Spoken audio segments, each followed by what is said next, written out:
Bismillahirrahmanirrahim. Assalamualaikum warahmatullahi wabarakatuh. Alhamdulillah, alhamdulillahi rabbil alamin, alladzi akhrajan nasa minaz zulumati ilan nur. Asyhadu an la ilaha illallah wahdahu la syarikalah, wa asyhadu anna Muhammadan abduhu wa rasuluhu la nabiyya ba'dah. Subhanaka la ilma lana illa ma 'allamtana innaka antal alimul hakim. Rabbi shrah li sadri wa yassir li amri wahlul 'uqdatam min lisani yafqahu qawli, amma ba'd. Kaum muslimin dan muslimat, jamaah fardu maghrib menjelang isya, sahabat Fodamara yang insyaallah dimuliakan Allah Subhanahu wa taala. Kembali kita bersyukur dengan ucapan alhamdulillahirabbil alamin. Pada hari ini Jumat, kita sudah sampai kepada tanggal 10 Safar 1443 Hijriah, bertepatan pula pada tanggal 17 September 2021. Allah Subhanahu wa taala masih mengizinkan kita untuk menghirup udaranya dalam keadaan gratis. Banyak sahabat kita, keluarga handai taulan yang hari ini terbaring di rumah sakit, yang oksigen mereka sudah dibeli.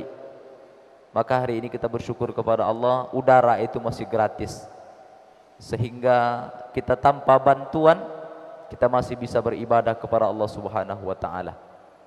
Bersolat pula kita kepada Nabi sallallahu alaihi wasallam, Allahumma salli ala sayyidina Muhammad wa ala ali sayyidina Muhammad. Mudah-mudahan kita istiqamah hendaknya sampai nanti di akhir hayat kita, sehingga kita nanti meninggal dunia dimasukkan kepada golongan orang-orang yang setia kepada Nabi sallallahu alaihi wasallam. Amin ya rabbal alamin. Kaum muslimin dan muslimat, jamaah fardu maghrib dan isya, sahabat Fodamara yang insyaallah dimuliakan Allah Subhanahu wa taala. Judul kita malam ini adalah Pemuda Dambaan Al-Qur'an. Sahabat Fodamara tentu pernah membaca kisah Ashabul Kahfi, di mana ada seorang raja pada zaman Roma kuno bernama Decianus. Seorang raja yang zalim, tidak hanya zalim kepada rakyatnya, tapi juga ia memaksakan rakyatnya untuk ikut keyakinan dia. Seorang raja bernama Decianus yang tidak percaya kepada Tuhan, dia menyembah berhala, dia memaksa rakyatnya untuk menyembah keyakinan dia. Maka ketika rakyatnya tidak ikut perintah rajanya, maka rajanya tidak segan-segan untuk menghabisi rakyatnya yang tidak ingin mengikuti keyakinannya. Dari sekian banyak rakyat yang ikut dan taat kepada rajanya, ternyata ada 7 pemuda yang mereka bertahan dengan keyakinan mereka. Dari beberapa sumber, ini terjadi pada akhir Nabi Isa alaihissalam. Maka Nabi yang diutus oleh Allah Subhanahu wa taala tujuannya tauhid, mengesahkan Allah Subhanahu wa taala. Hanya saja syariah yang dibawa oleh Nabi Musa, Nabi Isa, Nabi Ibrahim sampai kepada Nabi Muhammad sallallahu alaihi wasallam berbeda. Tapi substansi Rasul Nabi yang diutus oleh Allah Subhanahu wa taala adalah mentauhidkan Allah Subhanahu wa taala. Sahabat Fodamara yang dimuliakan Allah Subhanahu wa taala, apa yang terjadi? Maka ketika itu 7 pemuda dipanggil oleh raja yang zalim tadi bernama Decianus. Maka ketika itu dibawalah ke kerajaan, mereka tidak dipaksa, akan tetapi mereka diminta untuk meninggalkan keyakinan mereka. Pertama, mereka diiming-imingkan harta, jabatan, perempuan. Bayangkan ketika seorang pemuda yang belum ada pekerjaan tetap, datanglah pejabat, datanglah pemimpin yang menawarkan sesuatu, dan sesuatu itu yang belum kita miliki. Tidak semua pemuda yang sanggup. Akhirnya 7 pemuda ini bertahan, lalu mereka tidak mengikuti keyakinan oleh raja zalim tersebut. Apa yang terjadi? Apakah raja membunuh? Tidak. Raja memberikan kesempatan kepada 7 pemuda untuk berpikir sebelum mereka dieksekusi oleh sang raja yang zalim. Lalu apa yang terjadi sahabat Fadamar dimuliakan Allah Subhanahu wa taala? Untuk mencari keamanan, maka 7 pemuda itu meninggalkan negerinya dengan meninggalkan pemimpin yang zalim. Dan akhirnya singkat cerita, mereka menemukan sebuah gua yang pintunya menghadap ke utara, sehingga cahaya matahari tak masuk ke situ, sehingga mereka tidur yang niatnya hanya beristirahat sejenak. Dan akhirnya Allah Subhanahu wa taala menidurkan mereka lebih kurang 309 tahun. 309 tahun mereka terbangun, mereka tetap utuh layaknya sebelum mereka tidur. Dan akhirnya mereka keluar gua karena perut mereka lapar, mencari pasar untuk mencari sumber makanan. Dan akhirnya uang yang mereka bawa itu ternyata tak lagi laku di pasaran. Melihat bangunan, melihat pakaian orang, tak sama dengan pakaian yang mereka pakai dulu lagi. Maka heran mereka. Dan ketika mereka memesan anggur dan gandum, ternyata ketika mereka bayarkan, uang yang mereka bawa itu ternyata tak laku lagi di pasaran. Sehingga mereka datang menghadap raja mengadukan 7 pemuda tadi. Mereka beranggapan tak mungkin mereka tidur sekian tahun tapi tetap masih hidup. Ternyata raja mereka sudah berganti. Ternyata raja dulu yang zalim, Dekianus, sudah meninggal dunia, telah berpulang kepada Allah Subhanahu wa taala dan digantikan oleh raja yang adil, dan dia beriman kepada Allah Subhanahu wa taala. Dan akhirnya raja tahu kalau ternyata ada dulu 7 pemuda yang meninggalkan negeri hanya mempertahankan keimanan mereka. Dan akhirnya datanglah sang raja kepada mereka menawarkan untuk tinggal di istana, tapi mereka tetap bertahan untuk tetap tinggal di goa. Dan tidak lama kemudian mereka meninggal dunia dalam keadaan tersenyum. Maka itulah yang diabadikan oleh Allah Subhanahu wa taala dalam surah Al-Kahfi ayat 9 sampai 26. Allah menceritakan bagaimana luar biasanya 7 pemuda tadi. Ayat ini asbabun nuzulnya, ketika ada seorang Yahudi, beberapa orang datang kepada Nabi sallallahu alaihi wasallam. Apa kata mereka kepada Nabi sallallahu alaihi wasallam? Ya Muhammad, andailah engkau betul-betul nabi yang diutus oleh Allah Subhanahu wa taala, wahyu yang engkau bawa, maka tentu engkau akan mendapatkan wahyu. Kabarkan kepada kami tentang bagaimana cerita 7 pemuda Ashabul Kahfi yang itu terjadi sebelum masa Nabi Muhammad sallallahu alaihi wasallam. Maka Nabi berdoa kepada Allah Subhanahu wa taala, maka turunlah ayat surah Al-Kahfi ayat 13 itu. Allah Subhanahu wa taala berfirman kepada Nabi sallallahu alaihi wasallam, "Nahnu naqussu 'alaika naba'ahum bil haqq." Kata Allah Subhanahu wa taala, kami kisahkan kepadamu Muhammad cerita ini dengan benar. Innahum fityatun amanu bi rabbihim. Sesungguhnya mereka adalah pemuda-pemuda yang beriman kepada Tuhan mereka. Wazidnahum huda, dan Allah menambah petunjuk kepada mereka.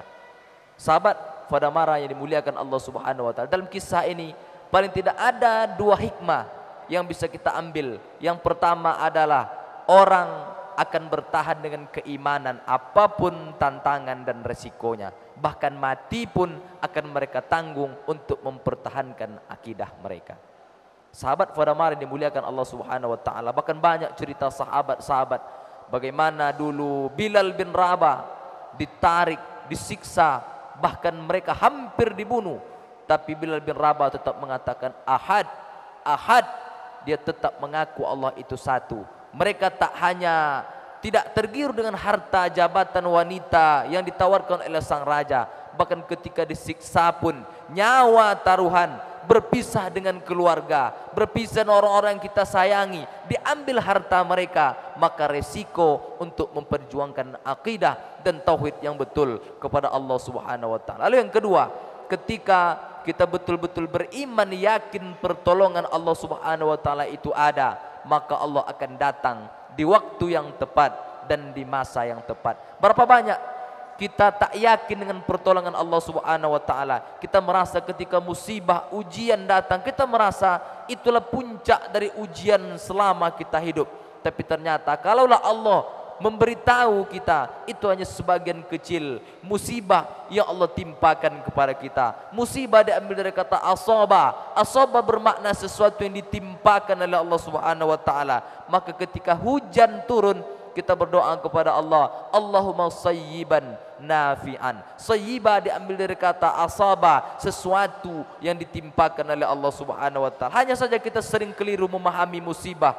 Musibah selalu kita anggap adalah sesuatu yang tidak mengenakkan. Kematian seorang ayah, kematian seorang ibu, kemalingan, turun jabatan, itu kita anggap musibah. Tapi kalau kita merujuk kepada makna bahasa al-lughah, sesuatu yang ditimpakan itu adalah musibah. Apakah kabarnya baik, apakah kabarnya buruk, semua itu adalah musibah dari Allah Subhanahu wa taala. Hanya saja ketika musibah itu sesuatu yang kita inginkan, maka sambut dengan rasa syukur kepada Allah Subhanahu wa taala.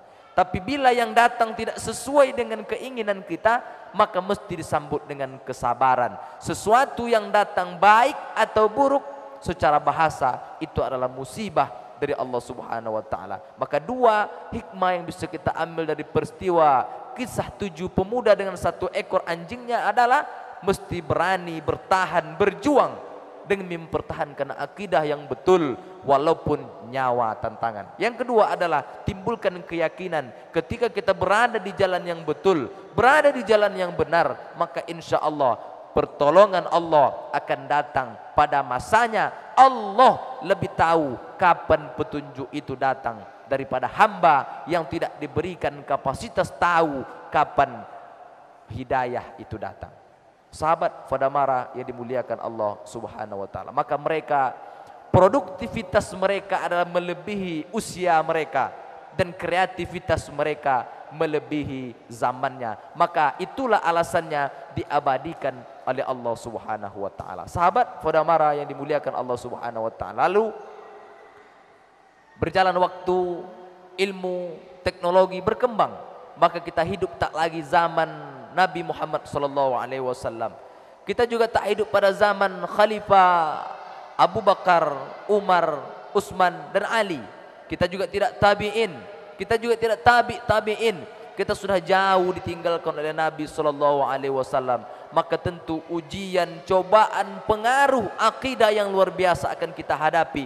Hari ini kita tidak ditawarkan untuk menyembah berhala, kita tidak ditawarkan untuk menyembah bintang, menyembah sesuatu yang kita yakini itu adalah syirik kepada Allah Subhanahu wa taala. Tapi dengan cara, kebiasaan, kebudayaan, melalaikan waktu, maka itu adalah sumber-sumber kita akan meninggalkan kepada Allah Subhanahu wa taala. Syirik secara bahasa adalah syirka. Syirka makna bekerja sama, kita bergantung selain kepada Allah Subhanahu wa taala. Kita memang mungkin percaya kepada Allah, kita mungkin salat 5 waktu, kita mungkin puasa Ramadan, kita zakat fitrah, kita zakat mal, kita berangkat umrah, berangkat haji, taat kepada Allah dan Rasulnya, berbakti kepada kedua orang tuanya. Tapi terkadang berapa kali azan berkumandang, Allahu Akbar, kita tahu maknanya itu Allah besar, tak ada yang lebih besar daripada Allah Subhanahu wa taala. Sementara kita masih membesarkan pekerjaan kita, kita masih membesarkan aktivitas dunia kita.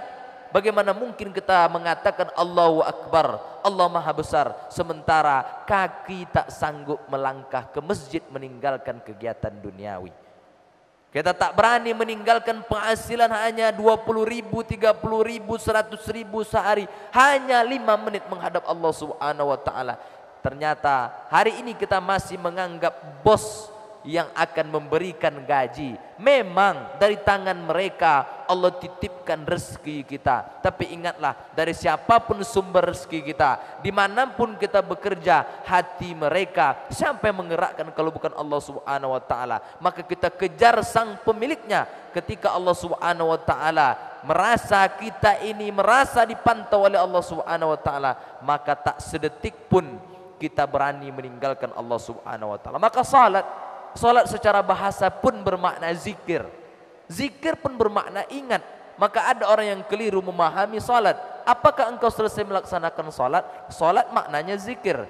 Kalau sudah ingat kepada Allah, maka tak lagi salat. Maka keliru pemahaman seperti ini. Zikir bermakna ingat kepada Allah Subhanahu wa taala dimanapun kita berada, dengan siapapun kita berkawan, maka kita merasa terus dipantau oleh Allah Subhanahu wa taala, sehingga kita tak lagi merasa bos itu besar, pekerjaan itu besar, yang kita besarkan tak lain dan tak bukan adalah Allah Subhanahu wa taala. Sahabat Fadamara yang dimuliakan Allah Subhanahu wa taala, maka paling tidak dengan hidup di zaman milenial, generasi yang kita ni tak tahu yang mana yang batil, yang mana yang betul, sehingga kita sering keliru dengan pemahaman-pemahaman yang terus berdatangan dari budaya-budaya luar. Maka pemuda sejarah mencatat perubahan-perubahan itu berawal dari pemuda. Muhammad Al-Fatih menaklukkan, ya, ketika Zaid bin Sabit pemuda. Bahkan banyak sahabat-sahabat Nabi SAW di usia 25 tahun, 20 tahun sudah menjadi panglima perang. Maka hari ini kita tak dituntut turun ke medan perang, tapi memang kita dituntut untuk jihad. Tak habis masanya kita jihad ini. Tapi jihad tidak mesti kita pahami hanya berperang, turun ke medan perang, membunuh lawan. Maka sehingga jihad mesti kita buka pemahaman yang lebih luas, sehingga orang menuntut ilmu sampai pada masanya dia bisa berfatwa, maka disebut seorang itu adalah mujtahid. Mujtahid bermakna adalah mujahadah, bersungguh-sungguh untuk menuntut ilmu. Maka seorang alim, penuntut ilmu, faqih, mengerti agama, maka jihadnya bukan di medan perang, tapi jihadnya adalah memutuskan perkara-perkara agama yang tidak semua orang Allah berikan kemampuan itu. Maka beda profesi, beda tempat tinggal, maka jihad kita berbeda. Ketika kita mungkin diamanahkan sebagai aparat hukum, apakah kita ini tentara, apakah kita ini polisi, jihad kita berbeda. Mungkin jihad kita bagaimana umat ini aman beribadah, umat negara ini aman daripada pengaruh penjajahan dari luar. Maka orang-orang yang berada di perbatasan aman kita beribadah, maka pahala mereka sama dengan kita beribadah dalam keadaan aman. Bagaimana mungkin kita bisa beramal dengan aman sementara negara kita terjajah? Begitu ya orang penuntut ilmu, orang yang menuntut ilmu tekun ia menuntut ilmu. Maka dalam hadis Nabi SAW yang sering kita bacakan ini sangat-sangat familiar, man kharaja fi talabil ilmi fahuwa fi sabilillah. Siapa yang keluar rumah dengan niat menuntut ilmu, fahuwa fi sabilillah, maka sama jihad di jalan Allah Subhanahu wa taala. Maka ketika dulu zaman Umar bin Khattab pun ada seorang sahabat datang ingin ikut berperang dengan para sahabat. Maka sahabat mengatakan tidak semuanya mesti turun ke medan perang. Mesti ada orang-orang yang tinggal untuk menekuni ilmu agama, sehingga nanti umat ini tidak terombang ambing. Ada tempat mereka bertanya. Maka kerajaan-kerajaan dulu pun ada mufti di sana, sehingga antara pemimpin umarok dengan ulama mereka tidak bisa berpisah. Bagaimana Sultan Syarif Kasim, bagaimana dulu kerajaan Indragiri, setiap kerajaan-kerajaan di Melayu ini mesti ada mufti untuk urusan perkara agama. Umarok mengurusi urusan pemerintahan, sementara ulama mengurusi urusan perkara-perkara agama. Sahabat Fadamar yang dimuliakan Allah Subhanahu wa taala, maka ada paling tidak 4 yang mesti kita lakukan ketika kita hidup di zaman milenial untuk menjadi pemuda yang didambakan oleh Al-Qur'an. Yang pertama di antaranya adalah pemikiran yang kita miliki mesti dilandasi dengan rasa keikhlasan kepada Allah Subhanahu wa taala. Bahkan dalam Hadisun Arba'in yang dikarang oleh Al-Imam An-Nawawi rahimahullah, hadis pertama yang ia ungkap adalah berkaitan dengan niat. Innama a'malu bin niat. Segala perkara itu tergantung kepada niat. Berapa banyak orang yang merasa suci karena sudah rajin ke masjid, rajin ke majlis taklim. Perkara ikhlas ini tidak ada barometer, tidak ada tolak ukurnya, sehingga kita tidak bisa menduga-duga saya ini lebih ikhlas daripada antum, antum lebih ikhlas daripada antum. Tidak bisa.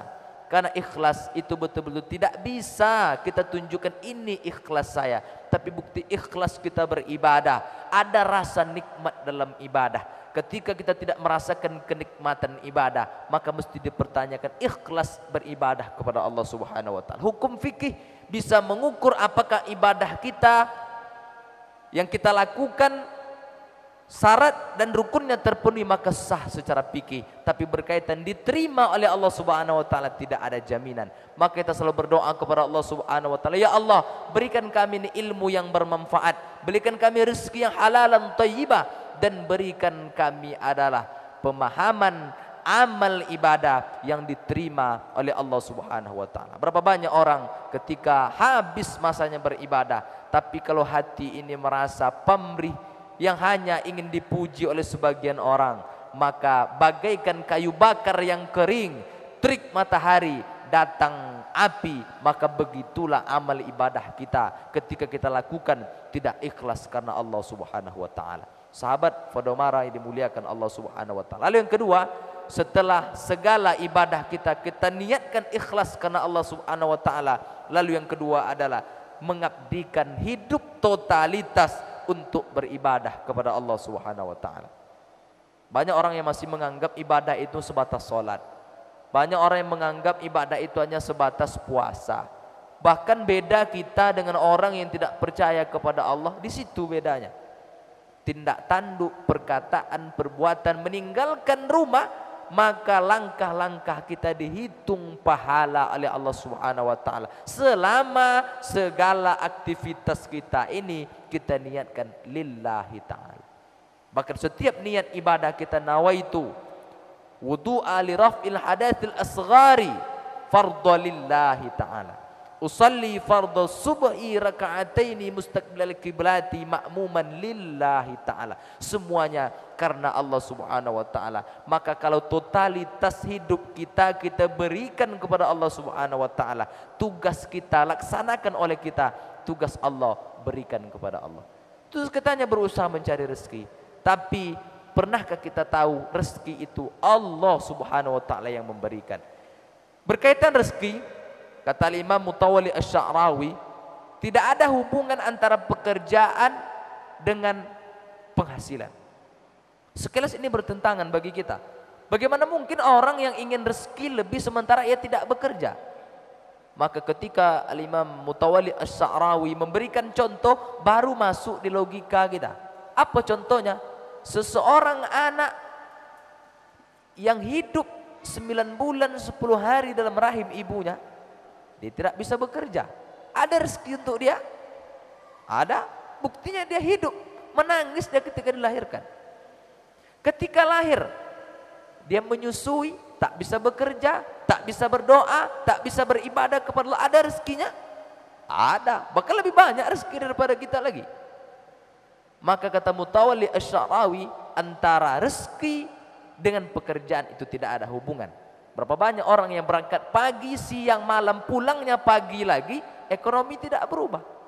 Tapi berapa banyak orang yang bekerja hanya 8 jam sehari, 5 jam sehari. Bahkan narasumber yang internasional, nasional, itu hanya hitungan jam.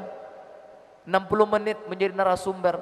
Maka penghasilannya lebih daripada mereka yang menghabiskan waktunya 24 jam.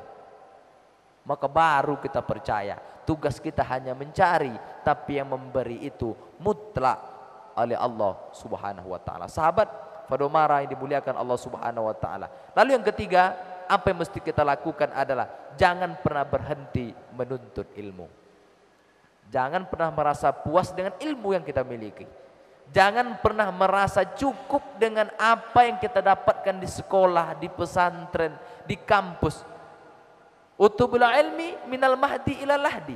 Menuntut ilmu itu dari ayunan sampai ke liang lahat, tak ada habisnya. Bahkan hadis Nabi SAW, utubul ilmi faridatun ala kulli muslimi wal muslimat. Maka itu yang ditantang oleh pejuang-pejuang dulu perempuan. Karena perempuan tak boleh sekolah, mereka habis masa di rumah, tak boleh menjadi orang cerdas, tak boleh menjadi pemimpin. Maka ini ditantang oleh orang-orang yang peduli kepada itu. Bahkan dulu Aisyah istri Nabi SAW menjadi periwayat hadis. Maka kalau adalah perempuan yang merasa diintimidasi karena agama Islam, maka ini keliru. Bahkan kalau tidaklah Islam yang menyelamatkan perempuan, maka mungkin kita tidak ada pada saat ini. Pada zaman Fir'aun, ketika ada perempuan yang melahirkan seorang perempuan, itu adalah aib keluarga. Bahkan belum sampai pagi, malam lahir, mereka dikuburkan hidup-hidup. Tapi dengan datang Islam, memberikan pertolongan kepada perempuan, dan hari ini kita hidup, tak ada seorang pun yang lahir tanpa peran seorang perempuan. Pemimpin-pemimpin yang hebat itu lahir dari perempuan-perempuan yang hebat. Hanya saja terkadang peran perempuan itu tidak mereka tonjolkan layaknya laki-laki, karena memang laki-laki ini terkesan lebih mendominasi, padahal laki-laki yang hebat itu lahir daripada perempuan yang hebat. Sahabat Fadamara yang dimuliakan Allah Subhanahu wa taala, maka menuntut ilmu tak ada habisnya. Maka dimanapun ada kajian, siapapun pematerinya, apapun temanya, selama itu memberikan ilmu kepada kita, maka kalau kita hidup di zaman milenial ini, dua yang mesti kita kejar keluar rumah. Satu, ilmu bertambah, yang kedua penghasilan bertambah. Kalau bisa dua-dua ini kita keluar dan mendapatkan ini, maka lanjutkan. Tapi kalau keluar rumah habis waktu, habis tenaga, habis minyak kendaraan, dua ini tak dapat, ilmu tak dapat, penghasilan tak dapat, maka lebih baik di rumah menghabiskan waktu bersama keluarga.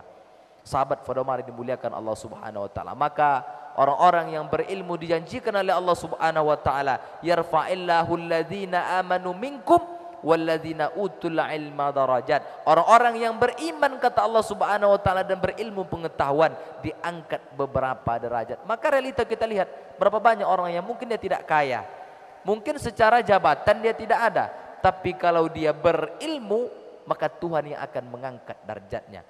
Kalaulah Allah yang mengangkat derajatnya, berkumpul seluruh manusia dari Masyriq sampai ke Maghrib ingin menjatuhkan dia, tak seorang pun yang bisa untuk menjatuhkan dia. Tapi kalau Allah sudah menurunkan derajatnya, berkumpul seluruh manusia ingin mengangkat derajatnya, maka tak seorang pun yang mampu untuk mengangkat derajat bagi orang-orang yang telah dihinakan oleh Allah Subhanahu wa taala. Sahabat Fadamara yang dimuliakan Allah Subhanahu wa taala, maka yang terakhir adalah kita mampu mengamalkan ilmu yang kita pelajari dengan berjihad merealisasikan ilmu yang kita dapat tadi. Maka kalau kita lihat tangga-tangga menuntut belajar Al-Quran, yang pertama yang level rendah itu adalah mendengarkan. Maka tak boleh seseorang bercerita ketika ada orang membaca Al-Quran. Mendengarkan itu adalah level-level yang paling rendah. Lalu yang kedua adalah membaca. Setelah kita mendengar, kita belajar untuk bisa membaca. Setelah kita bisa membaca adalah memahami apa yang kita baca. Setelah kita paham dengan apa yang kita baca, maka beda khusyuk solat orang yang mengerti makna yang ia baca dengan orang yang tidak mengerti yang ia baca. Maka ada orang-orang tertentu ketika solat sampai menangis. Tak hanya dia menangis, makmum yang ikut solat bermakmum kepada dia, orang ikut menangis. Rasa tadi datang, karena ia tahu apa yang ia baca, apa yang ia ucapkan, maka dia mengerti. Maka di antara khusyuk solat adalah mesti mengerti apa yang kita baca. Setelah kita mendengar, mesti kita membaca. Setelah membaca, paham kita apa yang kita baca. Setelah itu, setelah kita paham adalah mesti diamalkan dengan apa yang kita ketahui dari Al-Quran. Lalu yang terakhir adalah mengajarkan Al-Quran. Iqra'ul Quran, kata Nabi SAW, bacalah oleh kalian Al-Quran. Ya'ti yaumal qiyamah, nanti pada hari kiamat dia akan datang. Syafi'an li ashabi, memberikan syafaat bagi orang-orang yang menjadikan Al-Quran sebagai sahabatnya. Sahabat, kalaulah ada sahabat yang seia sekata, yang nyaman kita dengan dia, maka kalau kita tak bertemu sehari dua hari, kita akan merasa kehilangan. Maka bagaimana mungkin kita mengatakan Al-Quran sebagai sahabat, sehari dua hari seminggu kita tak bertemu dengan dia, tak membuka dia, tak membaca dia, tak ada rindu di hati kita. Dengan pedenya kita berkata Al-Quran adalah sahabatku, mimpi di siang bolong. Sahabat Fadamara yang dimuliakan Allah Subhanahu wa taala, maka untuk menjadi generasi pemuda yang didambakan Al-Quran, kita bisa berkaca melihat bagaimana Al-Quran menceritakan Ashabul Kahfi. Mereka betul-betul berjuang mempertahankan akidah keimanan sehingga mereka berani meninggalkan kampung mereka, tempat mereka lahir. Kita terkadang hanya untuk meninggalkan pekerjaan yang pekerjaan kita itu jelas ribanya, kita tak yakin kepada Allah Subhanahu wa taala. Belum kita dituntut untuk meninggalkan emak kita, meninggalkan keluarga besar kita. Bagaimana perjalanan Ashabul Kahfi? Maka ketika kita datang memperjuangkan akidah yang kokoh kepada Allah Subhanahu wa taala, maka di saat itu datang petunjuk dari Allah Subhanahu wa taala. Lalu generasi berubah, masa berganti, waktu berputar, kita tak lagi hidup pada zaman pemimpin yang zalim. Kita tak lagi hidup pada zaman Ashabul Kahfi, maka tentu cara kita berbeda. Maka di antara tadi 4 yang mesti kita lakukan. Yang pertama tadi adalah pemikiran yang dilandaskan keikhlasan kepada Allah Subhanahu wa taala. Lalu yang kedua adalah mengabdikan totalitas hidup kita hanya untuk beribadah kepada Allah Subhanahu wa taala. Sehingga apapun yang kita lakukan dimanapun kita berada, maka niatkanlah ibadah kepada Allah Subhanahu wa taala. Yang ketiga, jangan pernah berhenti menuntut ilmu. Tuntutlah ilmu. Bahkan berapa banyak ilmu yang kita tuntut, kita tak merasa manfaat ilmu ketika kita pelajari itu. Tapi berjalan waktu, kita pernah dulu masa kecil belajar mengaji, alif bata, an, ban, tan. Bahkan setiap maghrib kita terus dikejar pakai rotan oleh mak kita. Saat itu kita marah, dongkol kepada mak kita. Tapi bayangkan saya, kalau tak pandailah alif bata, tak pandai ikro, tak pandai mengaji, mungkin tak selesai kuliah saya. 2011 saya kuliah S1 di Pekanbaru, sampai selesai kuliah saya tinggal di masjid. Saya mengaji. Kenapa kita bisa mengajarkan? Dulu kita belajar di kampung. Andai dulu kita tak ikut kata emak kita, andai sampai di Pekanbaru ada tawar mau tinggal di masjid, suruh azan, tak bisa. Suruh mengaji, tak bisa. Ada yang datang, bisa Ustaz mengajar anak kami ini mengaji, Pak Ustaz, tak bisa. Baru penyesalan itu datang, kenapa dulu kita tak belajar masa-masa di kampung. Kalau dulu saja kita belajar, menghabiskan waktu belajar, pun kita tak ahli Al-Quran. Apatah lagi kita abai dan kesempatan-kesempatan yang luar biasa ini. Apalagi di Pekanbaru, guru-guru kita lengkap di Pekanbaru ini. Kalau dulu masa kita di kampung susah mencari ustadz. Bahkan untuk mendengarkan kajian Islami itu, radio ada. Tapi radio itu tak seperti sekarang pula banyak channel Islaminya. TV ada, kadang cas akinya habis. Dan sekarang pun tak seperti sekarang, YouTube ada, kita bisa lihat kajian, tak ada. Bahkan kalau sudah peringatan Muharram, peringatan Maulid Nabi, peringatan Isra Mi'raj, peringatan Nuzul Quran, maka masjid ramai seramai-ramainya. Kenapa? Hanya momen itu orang bisa mendengarkan pengajian. Maka terlepas ada yang mengatakan Maulid Isra Mi'raj itu bid'ah, tapi yang kami tahu, saya ini kan orang kampung nih Ustaz. Saya ini orang kampung. Kalaulah dulu tak ada Maulid Nabi di kampung tuh Pak, kalau tak ada Isra Mi'raj di kampung tuh, mungkin kami tak mendengar kajian-kajian Islam nih. Maka dengan momentum Maulid Nabi kita datangkan guru-guru kita, buya-buya kita, maka ramai orang mendengarkan pengajian. Kalau sekolah MDTA, ya apalah yang kita dapat? Mungkin ilmu yang diajarkan oleh guru kita pada saat Maulid Nabi sama dengan yang kita pelajari di MDA. Tapi tentu berkah ketika guru besar Abuya datang, itu berbeda dengan kita membaca buku dengan sendiri. Sahabat Fodamar yang dimuliakan Allah Subhanahu wa taala, mudah-mudahan pengajian kita pada malam yang mulia ini memberikan pelajaran iktibar kepada kita. Kalau hidup tidak hanya sekedar hidup, ternyata tantangan bagi kita luar biasa. Kalau saja kita hidup pada tahun 2021, begini tantangan kita yang luar biasa. Bahkan banyak sahabat-sahabat kita yang tidak terselamatkan. Bagaimana 10 tahun yang akan datang? Yang generasi itu nanti adalah generasi anak kita, generasi adik-adik kita. Maka kalau mereka tidak diberikan pengetahuan tentang bagaimana hebatnya pemuda, jangan ketika kita bercerita agama, dalam bayangan mereka adalah bapak-bapak, orang-orang tua yang besok akan berangkat menghadap Allah. Jangan itu bayangan mereka. Bahkan kalau kita melihat majlis-majlis Nabi SAW, itu dari berbagai kalangan. Kalangan anak-anak, kalangan pemuda, kalangan orang tua. Bahkan sahabat Nabi SAW ada orang pertama masuk Islam dari kalangan perempuan, ada dari kalangan anak-anak, ada di kalangan remaja. Maknanya apa? Memberikan pemahaman kepada kita bahwasanya Islam datang yang dibawa oleh Nabi SAW tidak hanya termakan oleh akal orang dewasa, bahkan anak-anak kecil pun termakan. Islam yang dibawa itu betul-betul datang dari Allah Subhanahu wa taala. Agama itu tidak ada bertentangan dengan akal kita. Kalau ada ajaran agama yang bertentangan dengan akal kita, maka akal kita belum sanggup untuk memahami makna dari ajaran agama. Akal itu terbatas. Maka kita generasi tidak mesti mengisi dengan ilmu pengetahuan, maka mesti mengisi dengan iman. Berapa banyak orang yang cerdas otaknya tapi imannya kosong, dengan kecerdasan dia bisa menjual agama. Hanya kepentingan duniawi, hanya kepentingan jabatan, mereka menjual ilmu mereka. Kenapa mereka berani melakukan itu? Karena secara ilmu mereka mapan, mumpuni luar biasa, mereka berkapasitas, tapi ternyata iman kosong di hati mereka. Percaya atau tidak, sadar atau tidak, hari ini kita tidak kehilangan orang cerdas. Kita tidak krisis orang yang pintar. Berapa banyak sarjana di wisuda setiap tahun. Bahkan universitas itu wisuda 3 sampai 4 kali dalam 1 tahun.